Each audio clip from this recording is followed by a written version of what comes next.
이제 명절인데 고향을 이제 좀 예배 마치시고 가시겠죠. 잘 다녀오시기 바랍니다. 네, 말씀 나누겠습니다. 여러분, 우리 요즘에 정말 빠른 세상에서 살고 있습니다. 그렇죠? 넷플릭스를 켜면 내가 한 번에 보고 싶은 영화들이 바로 나오고요. 배달 앱을 누르면 30분 안에 음식이 배달되기도 합니다.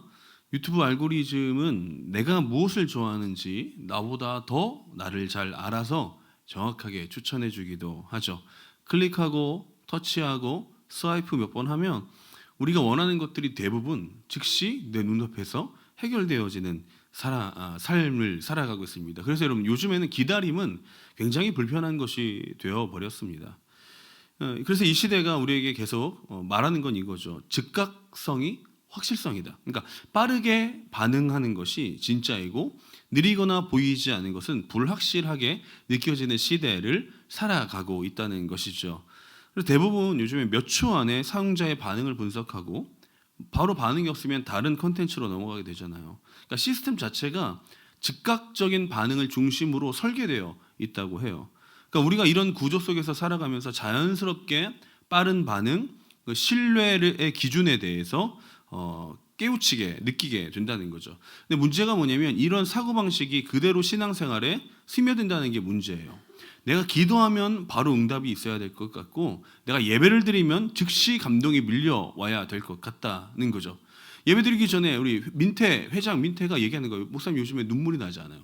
그러니까 무슨 말이겠어요? 내가 예배를 드리고 내가 기도하고 내가 말씀을 읽으면 즉각적으로 눈물이 나와야 되는데 눈물이 나지 않는다는 거죠. 뭐 이런 것 아니겠습니까? 근데 현실이 그렇지 않는다는 거죠. 간절히 기도했는데 여러분 침묵일 때가 있어요. 예배를 드렸는데 여전히 마음이 무거울 때가 있습니다. 말씀대로 순종했는데 오히려 상황이 더 악화된 것처럼 보여질 때도 있는 거죠. 힘든 일이 해결되지 않는 거죠. 점점점 쌓이기도 합니다. 관계는 여전히 쉽지 않고요. 미래는 여전히 불안하죠.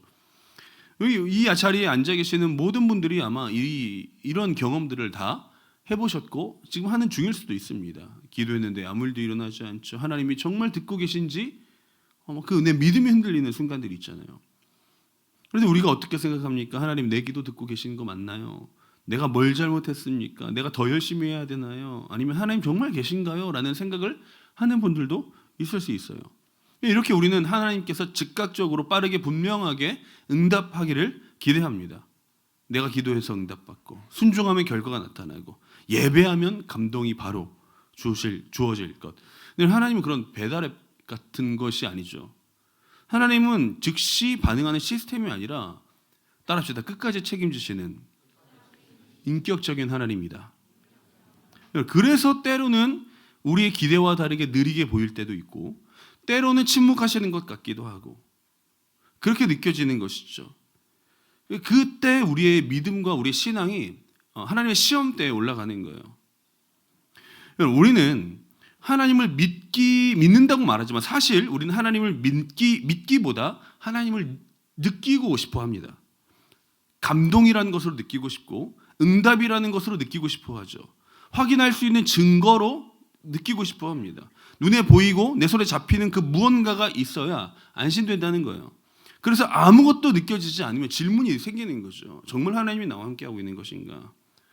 오늘 우리가 읽은 욥이라는 사람의 인생도 이 질문 한가운데 서 있는 사람이죠. 욥은 성경에서 가장 의로운 사람 중 하나라고 소개가 됩니다. 하나님께서 직접 그와 같이 온전하고 정직하며 하나님을 경외하고 악에서 떠난 사람이 세상에 없었다라고 표현되는 사람이에요. 그런데 하루아침에 모든 것이 다 무너졌어요. 자녀들이 싹 다 죽고 재산이 사라지고 몸에는 심한 병이 찾아오게 됩니다. 친구들이 찾아와서 위로하기보다 정죄했죠. 너가 죄를 지어서 그렇다. 욥은 이해할 수가 없었어요. 하나님을 떠난 적이 없었거든요. 그래서 하나님께 묻는 겁니다. 하나님, 내가 뭘 잘못했습니까? 그래서 욥이 하나님을 찾기 시작합니다. 욥기 23장 8절과 9절 우리 말씀 읽어볼까요? 다 같이 시작. 그런데 내가 앞으로 가도 그가 아니 계시고 뒤로 가도 보이지 아니하며 그가 왼쪽에서 일하시나 내가 만날 수 없고 그가 오른쪽으로 돌이키시나 배울 수 없구나. 앞으로 가도 뒤로 가도 왼쪽과 오른쪽 사방을 다 찾아봐도 아무것도 보이지 않는다는 거죠. 하나님을 찾기 위한 모든 시도를 했다는 겁니다. 그런데 하나님이 보이지 않는 거예요. 아니 계시고 보이지 않고 만날 수 없고 뵐 수 없다. 네 번의 부정어를 쓰죠. 하나님을 찾지만 느껴지지 않고 부르짖지만 응답이 없는 것. 근데 중요한 표현이 9절 처음에 나오죠. 그가 왼쪽에서 일하신다. 하나님은 일하고 계신다는 거예요. 아무것도 하지 않는 것이 아니라 분명히 일하고 계시는데 욥이 보지 못하는 것이죠. 사랑하는 여러분, 하나님은 지금도 우리에게 일하고 계시는 줄 믿습니다. 하지만 우리는 이것을 느끼지 못할 뿐입니다. 이게 욥의 고백이거든요. 여러분, 우리가 진짜 궁금한 건 그래서 이겁니다. 하나님 느껴지지 않을 때 하나님 과연 어디 계시는가? 내가 하나님을 찾지 못하는 순간에도 하나님은 여전히 나를 알고 계시는가? 많은 사람들이 하나님을 느낄 수 없다면 하나님은 나와 멀어져 있다라고 생각을 합니다. 감동이 없으면 은혜가 없고 응답이 없으면 침묵하시는 것 같죠. 그래서 신앙을 감각으로 판단한다는 거죠. 근데 오늘 본문에서 욥은 전혀 다른 이야기를 하는 거예요. 하나님을 찾았지만 보이지 않고 부르짖었지만 만나지 못했습니다. 그런데 여기서 이어지는 말씀, 욥이 가장 놀라운 고백을 합니다. 10절에 보니까 그러나 내가 가는 길을 그가 아신다. 여러분, 이 말씀이 우리 인생의 전환점을 만들어내는 말씀이어야 돼요. 여러분, 나는 하나님을 찾지 못했지만 하나님은 나를 알고 계세요. 나는 하나님을 느끼지 못했지만 하나님은 나의 길을 알고 계세요. 내가 하나님을 붙잡지 못하는 순간에도 하나님은 나를 놓지 않으신다는 거죠. 그래서 여러분들 우리가 이 말씀을 붙들고 나아가야 하는 것이죠. 느껴지지 않아도 정말 하나님은 아시는가? 보이지 않아도 하나님은 정말 일하고 계시는가? 침묵처럼 보이는 이 순간 하나님은 나에게 무엇을 하고 계시는가? 오늘 이 말씀 속에서 이 질문에 대한 답을 찾기를 소망합니다. 자, 첫 번째 우리 보겠습니다. 욥기 23장 8절과 9절을 다시 한번 읽어볼게요. 시작. 내가 앞으로 가도 그가 아니 계시고 뒤로 가도 보이지 아니하며 그가 왼쪽에서 일하시나 내가 만날 수 없고 그가 오른쪽으로 돌이키시나 배울 수 없구나. 하나님을 찾았어요. 앞으로 갑니다. 동쪽으로 가요. 해 뜨는 곳이죠. 뭔가 희망이 시작되는. 근데 하나님 안 계세요? 뒤로 가요. 서쪽이에요. 해가 지는 자리. 하루가 끝나는 방향입니다. 하나님 보이지 않아요. 왼쪽으로 가요. 북쪽으로 갑니다. 오른쪽으로 가요. 남쪽으로 갔어요. 동서남북 사방을 뒤졌는데 하나님이 나타나지 않으세요. 아까 말했듯 부정어가 4번 나옵니다. 하나님을 찾았지만 감각적으로 확인할 수 없는 현실 앞에서 터져나온 어떤 그 탄식과도 같죠. 그런데 이 부정어 4번 이후에 아까 말했듯 왼쪽에서 일하시는 하나님을 고백을 하죠. 그러니까 하나님 멈추지 않으시고 지금도 움직이고 계신다는 거예요. 그런데 욥이 그것을 경험하지 못할 뿐입니다. 하나님은 일하고 있는데 나는 보지 못하는 것. 하나님의 실제와 내 경험의 사이에 간극이 있다는 거예요. 우리 인생이 괴로운 이유, 욥이 괴로운 이유가 이 간극 때문인 거예요. 하나님의 실제, 나의 경험 사이의 간극. 겨울에 나무를 보면 산에 나무들이 다 말라 죽은 것처럼 보여요. 잎도 없고 꽃도 없고 열매도 없죠. 겉으로 보면 아무것도 일어나지 않은 것처럼 느껴지지만 나무를 연구하는 사람들은 다 뭐라고 말해요? 겨울은 나무가 아무것도 안 하는 시간이 아니라 준비하는 시간이라고 말합니다. 보이지 않는 땅 속에서는 깊게 더 뿌리를 내리는 시간이 겨울이라고 말해요. 다가올 봄을 위해서 생명을 그 안쪽 깊은 곳에서부터 터져나오게 하기 위해 단단해지고 있는 시간이라고 말하는 것이죠. 나무가 멈춘 것이 아니라 우리가 땅속에 있는 뿌리를 보지 못할 뿐입니다. 그러니까 신앙이 이래요. 하나님은 일하고 있는데 내가 그것을 보지 못하는 겁니다. 아무런 변화가 보이지 않았고 아무런 성장도 없고 아무런 응답도 없는 것처럼 느껴지지만 보이지 않는 곳에서 하나님이 일하고 계신다는 거죠. 그런데 여러분, 왜 우리는 하나님이 보이지 않으면 불안할까요? 왜 우리가 하나님을 경험하지 못하면 하나님이 없는 것처럼 느껴질까요? 그러니까 이게 아까 말했듯이 신앙 문제라기보다 이 시대의 구조의 문제와 연결되어 있는 거죠. 아까 말했잖아요. 요즘 시대의 모든 기술은 즉각 반응을 기준으로 설계되어 있다니까요. 검색창에 검색하면 바로 결과가 나오고 내비게이션은 실시간으로 길을 알려주고 온라인은요, 여러분 우리가 주문하면 지금 어디에 있는지도 다 나와요. 초마다 다 나와요. 그러니까 눈에 보이는 데이터, 즉각적인 그런 피드백을 통해서 지금 계속 뭔가 이루어지고 있는 중이야. 지금 너가 기다리는 것이 도착하고 있어를 보도록, 그 안에서 확신을 얻도록 우리가 훈련되어 있다고요. 그래서 반응이 느리면 짜증나잖아요. 여러분 웹툰 보실 때 웹툰 쭉쭉 내리시다가 동그라미 새로 고친 버튼 나오면 계속 누르잖아요. 아닌가요? 막 그래서 와이파이 껐다 켰다 하고 영상 멈추면 다시 껐다 뒤로 갔다 앞으로 갔다 하잖아요. 안 기다리잖아요. 그러니까 반응이 느리면 불안하다고요. 보이지 않으면 멈춘 것처럼 느껴진다고요. 이 사고방식이 신앙 안으로 들어왔습니다.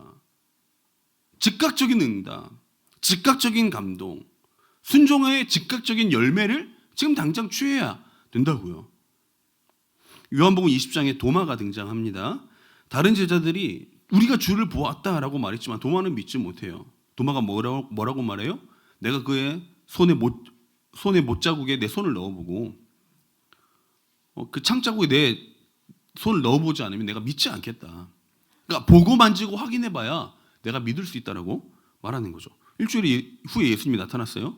그리고 예수님이 도마에게 뭐라고 말해요? 너는 나를 본고로 믿느냐? 나 보지 않고 믿는 자는 복되도다. 그러니까 이게 경험이 필요하지 않다라는 말이 아니에요. 그러니까 따라합시다. 경험이 믿음의 기준이 되지 못한다. 여러분 경험은 믿음의 기준이 되지 못한다는 걸 말하는 거예요. 그래서 히브리서 11장 1절이 뭐라고 말해요? 믿음은 바라는 것들의 실상이요 보이지 않는 것들의 증거다.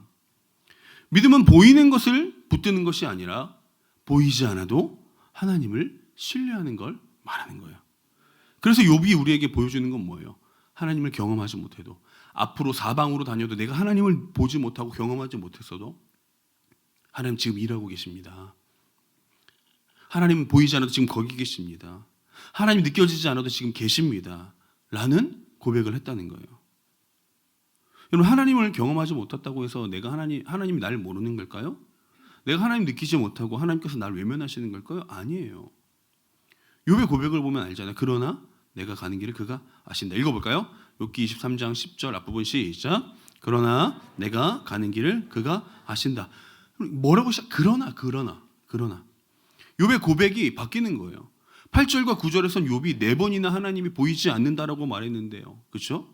10절에 와서 욥이 말하는 거예요. 그러나 내가 하나님을 보지 못한다. 그러나 내가 하나님을 만나지 못했다. 그러나 내가 하나님을 경험하지 못했다. 그러나 뭐라고요? 내가 가는 길을 그가 아신다. 시점이 바뀌는 거예요. 여러분 내가 하나님을 보는 것에서부터 하나님이 나를 보시는 것으로 바뀌는 겁니다. 내가 하나님을 경험하는 것에서 하나님이 나를 아시는 것으로 바뀌는 거예요. 주체가 바뀌는 거예요. 중심이 바뀌는 거예요. 신앙의 초점이 나의 감각에서 하나님의 시선으로 바뀐다는 거죠. 하나님이 우리를 아신대요. 안다. 단순히 정보를 안다는 게 아니에요. 깊이 안다는 겁니다. 관계적으로 전인격적으로 안다는 거예요. 창세기 4장 1절에서 아담이 그의 아내 하와를 알았다. 이 말입니다. 가장 깊은 친밀함, 가장 완전한 관계의 알을 말하는 거예요. 그러니까 하나님이 나를 아신다라고 말하는 건 하나님이 나에 대한 데이터를 갖고 있다는 말이 아니에요. 하나님이 나를 분석하신다는 말도 아닙니다. 하나님이 나를 깊이 알고 계셔서 관계 안에서 알고 그 존재 전체를 그 누구보다도 잘 알고 계시는 것을 말하는 거예요. 무엇을 한대요? 그런데 나의 가는 길은 나의 가는 길. 내 삶의 여정이고 내 삶의 방향이에요. 내가 어디서 왔는지, 어디로 가고 있는지, 지금 내가 어디에 있는지, 내가 무엇을 겪었고 지금 무엇을 통과하고 있는 중이면 앞으로 어떤 일을 겪게 될지 하나님이 그 모든 길을 다 알고 계신다라고 말씀하시는 거죠. 엄청난 고백을 하고 있는 거예요. 내가 하나님을 보지 못해도 하나님은 나를 보고 계신다. 내가 하나님 만나지 못해도 하나님은 나를 알고 계신다. 이탈리아 조각가 미켈란젤로가 이런 말을 했습니다. 큰 대리석을 보고 이 돌에는 이미 천사가 있다. 나는 천사가 나오도록 불필요한 부분을 깎아낼 뿐이다. 대리석 입장에서 한번 생각해 보십시오. 날카로운 정이 망치질 할 때마다 막 돌이 막 뜯겨 나갑니다. 막 사포로 막 표면을 갈아내죠.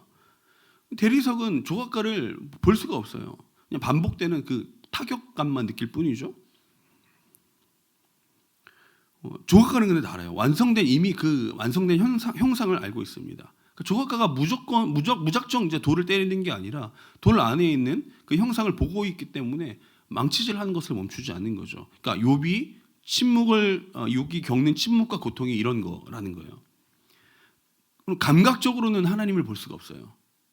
하나님이 감각적으로 느껴지지 않아서 아무것도 하지 않는 것처럼 생각이 들 수도 있습니다. 그런데 하나님은 욥이라는 그 대리석 안에 이미 완성되어진 그 믿음을 보고 계시는 거예요. 하나님이 욥이라는 인물을 정보로 아는 것이 아니라 목적을 가지고 보고 계신다는 거죠. 그래서 여러분 중요한 말 집중 졸지 마시고 이것만 기억하시면 됩니다. 경험의 부재는 관계의 부재가 아니에요. 내가 하나님을 느끼지 못한다고 해서 하나님이 나를 모르는 게 아니에요. 내가 하나님께 다가가지 못했다고 해서 하나님이 나에게 멀어진 것이 아닙니다. 잊지 마시고 따라합시다. 경험의 부재는 관계의 부재가 아니다. 시편 139편에서 다윗이 이렇게 고백합니다. 1절 읽어볼까요? 다 같이 시작.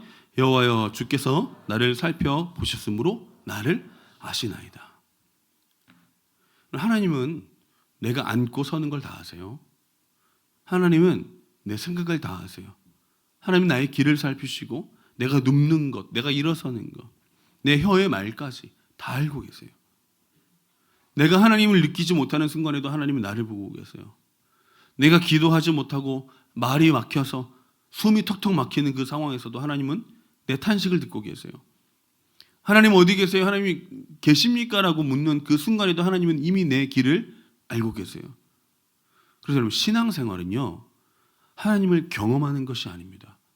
신앙생활은 하나님이 나를 아신다는 것을 믿는 게 신앙이에요. 그럼 이제 여러분 우리의 생각을 바꿔야 되죠. 하나님이 느껴지지 않는다가 아니라 그럼 하나님이 아신다면 하나님 지금 나를 아신다는 건 알겠는데 아신다면 그럼 지금 내 삶에 이 이해되지 않는 어려움은 뭐지? 내가 하나님이 나를 아신다면 왜 나는 이 과정을 지나가고 있지? 라는 물음표가 생겨야 되는 것이죠. 이런 물음표에 성경은 뭐라고 대답할까요? 우리 욥기 23장 10절 뒷부분 보겠습니다. 시작. 그가 나를 단련하신 후에는 내가 숨근같이 되어 나오리라. 하나님이 나를 버린 게 아니라 나를 빚고 계신다라는 고백인 거죠. 내 삶이 지금 무너지는 것처럼 보이지만 사실은 하나님의 손에서 이런 모양이 바뀌는, 형태가 바뀌는 거예요. 그가 나를 단련하신 후에는 이제 금속을 정련하는 거죠. 금광에서 원석을 캐내어 보면 금만 있는 게 아니라 흙도 있고 돌도 있죠. 재련사는 원석에 불을 뗍니다. 달궈서 다 녹여요. 불순물을 제거합니다. 그걸 걷어내고 또 불에 넣습니다. 불순물이 올라오면 또 걷어내요. 이 작업을 몇 번이고 반복하는 거죠. 언제까지요? 언제까지 그 일을 반복합니까? 금이 완전히 순수해져서 거울처럼 번쩍일 때, 맑아질 때까지요. 맑아질 때까지 불을 끄지 않아요. 금 입장에서 금이 이제 인격을 가지고 있다면 여러분 얼마나 괴롭겠습니까? 그런데 재련사는 금을 부시는 게 아니죠. 금을 금답게 만드는 거예요. 욥이 지금 이 과정을 겪고 있다고 말하는 거잖아요. 하나님이 나를 불에 넣으셨다. 하나님이 나를 정련하신다. 하나님이 내 인생의 불순물을 걷어내신다. 그래서 내가 숨금과 같이 나오리라 고백하는 거예요. 새롭게 드러난다는 거죠. 같은 사람이지만 다른 사람이에요. 더 순수해지고 더 단단해지고 더 하나님을 닮은 사람으로 변화됐다는 겁니다. 잠언 17장 3절에 이렇게 말해요. 읽어볼까요? 시작.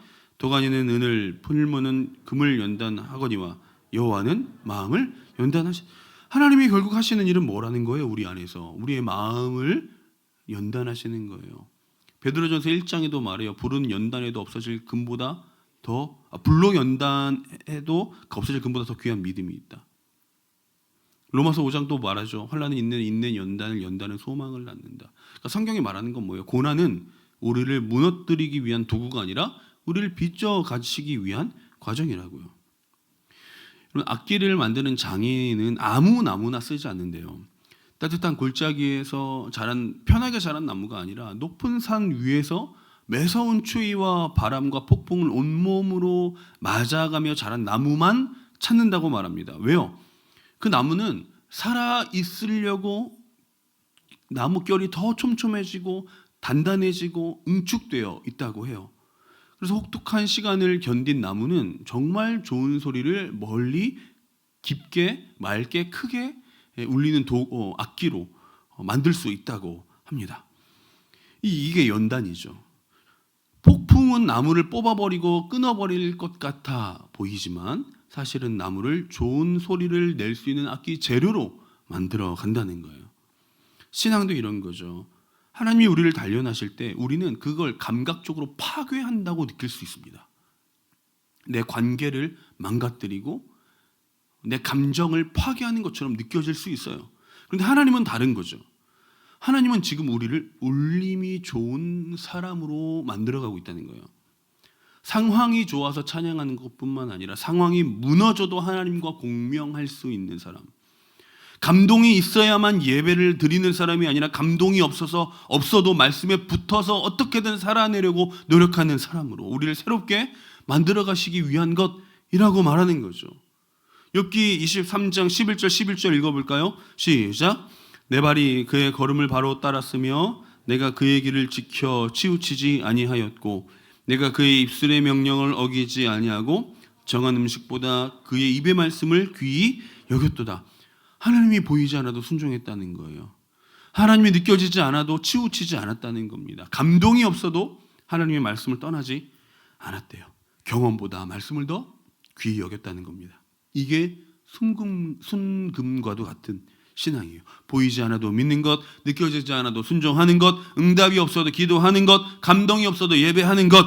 정신력의 문제가 아니에요. 의지력이 모자라서 그런 것도 아닙니다. 하나님이 우리를 그렇게 빚어가고 있다는 그 믿음만 있으면 된다는 거죠. 이 믿음이 우리를 어떻게 바꿀까요? 경험 의존에서 말씀 의존으로 옮겨질 수가 있는 거예요. 그래서 지금 여러분이 겪고 있는 침묵이든지 고통이든지 아픔이든지 그 무엇이든 그건 하나님이 여러분들을 버린 것이 아니라 여러분들이 앞으로 더 나은 사람이 되기 위해 더 하나님과 깊은 교제를 나눌 수 있는 사람이 되기 위해 주신 하나님의 어떤 연단의 과정이라는 것이죠. 여러분 안에 있는 불순물을 다 걷어내고 있는 중인 거예요. 자기 의존했고 자기 경험을 의존했고 감각을 의존했던 여러분들의 인생에서 이제 말씀을 의존하고 보이지 않는 하나님을 신뢰하기 위한 과정으로 나아가게 되는 것이죠.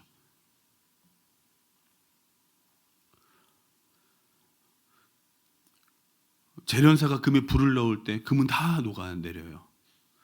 폭풍의 나무도 마찬가지예요. 바람이 없다면 촘촘한 결을 가질 수 없습니다. 그렇게 하나님 우리를 포기하지 않으시는 거죠. 우리 안에 예수 그리스도의 형상이 더 선명하게 비춰질 때까지 우리는 계속 이런 과정을 겪게 될 거예요.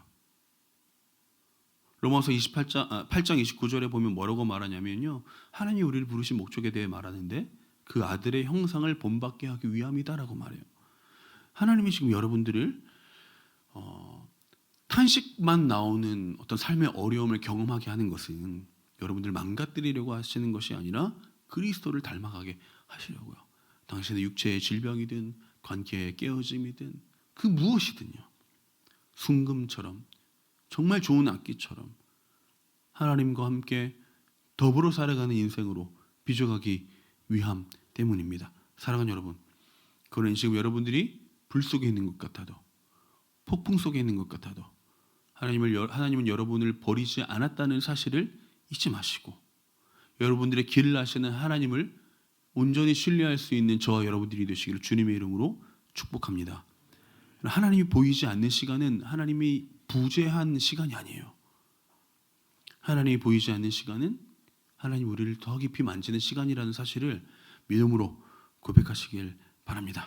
말씀을 정리하겠습니다. 도예가가 도자기를 만드는 과정을 보면 흙 더미를 물레 위에 올려놓죠. 물레가 돕니다. 흙이 막 너무 어지러워요. 방향을 잃습니다. 하지만 도예가가 흙을 누르죠. 잡아당기고 누르고 올렸다가 다시 내리고 뭘 막 합니다. 흙의 입장에서 보면 너무 흔들리겠지만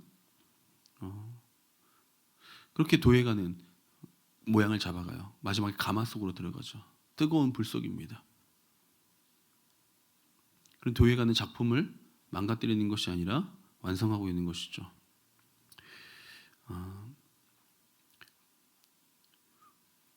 그 흙이 그릇이 되기까지 단 한 번도 눈길을 떼지 않는다는 겁니다.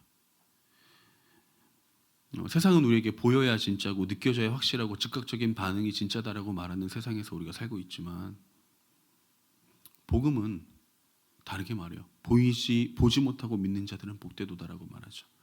경험이 아니라 하나님의 말씀이. 하나님은 네가 얼마나 빨리 달려가고 얼마나 즉각적으로 반응하고 얼마나 지금 내가 무언가를 이뤄내는 것을 바라지 않으세요. 그 하나님의 시간에 하나님의 템포와 같이 걸어갈 수 있는 사람을 찾고 있는 거죠. 여러분, 하나님 보이지 않을 때 무엇으로 서 계십니까? 감각입니까? 믿음입니까? 감각이 아니라 믿음으로 설 수 있는 여러분들이 되시길 바랍니다. 경험이 아니라 말씀으로 사는 거예요. 느낌이 아니라 하나님은 나를 아신다는 그 사실 위에 우리가 서 있어야 돼요. 욥은 하나님을 보지 못했습니다. 어디를 가도 보이지 않았지만 욥이 뭐라고 고백해요? 그러나 내가 가는 길을 그가 아신다. 경험하지 못했지만 하나님이 나를 아신다는 그 말씀을 붙든 것이죠. 그래서 그가 나를 단련하신 후에 내가 장군과 같이 나아갈 것이다. 여러분들의 인생에 지금 하나님이 느끼지 않습니까? 기도에도 응답이 없고 예배도 별로 마음이 감동되지 않아요. 민태처럼 눈물이 마르는 사람도 있을 수 있습니다. 하지만 그것이 여러분들의 신앙을 공허하게 느끼게 만드는 것은 절대 아니에요. 하나님은 가만히 있지 않으시기 때문입니다. 지금도 여러분들을 보고 계시고 여러분들의 길을 알고 계시고 여러분들의 눈물을 다 알고 계세요. 지금 망가지는 시간이 아닙니다. 잊지 마십시오. 만들어져 가는 시간입니다. 지금 여러분 버려진 시간 아니에요. 하나님이 여러분들을 순금과 같은 신앙으로 빚어가는 시간이에요. 그러므로 포기하지 마십시오.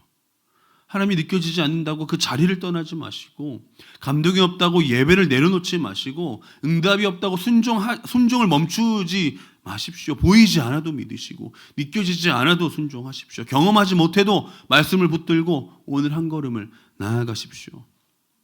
하나님이 지금 우리에게 말씀하십니다. 내가 너를 알고 네가 날 보지 못해도 난 너를 보고 있다. 우리는 선포하는 거예요. 날마다 내가 주님 느끼지 못해도 주님이 나를 아시는 줄 믿습니다.